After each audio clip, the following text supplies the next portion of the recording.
Pourquoi la Première Guerre est-elle une guerre totale? Une guerre totale est une guerre qui mobilise toutes les ressources d'un pays pour obtenir la victoire.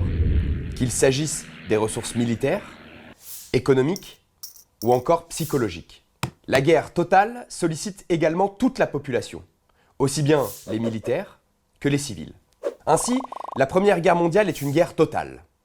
De nombreux pays se battent sur différents fronts pour obtenir la victoire, utilisant un armement de plus en plus sophistiqué. Par exemple, les obus sont utilisés pour affaiblir l'ennemi. C'est également pendant cette guerre que l'aviation militaire se développe de plus en plus. Toutes les ressources économiques et financières du pays sont utilisées. L'industrie devient une industrie de guerre et produit de nombreuses armes. Les civils participent au financement de la guerre par les impôts et les emprunts. Les populations sont soumises à la censure et à la propagande afin qu'elles continuent à se battre et que leur morale soit préservée. Par exemple, un contrôle était fait sur les lettres des poilus afin de ne communiquer aucune indication stratégique et d'évaluer le moral des soldats.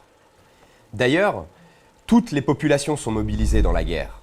Les soldats, bien entendu, qui se battent sur le front, mais l'arrière aussi est mobilisé. Les femmes prennent la place des hommes dans les champs ou dans les usines. Les États font appel également aux colonies pour remplacer les hommes partis au combat. Les civils sont aussi touchés par des bombardements ou des massacres, comme la population arménienne.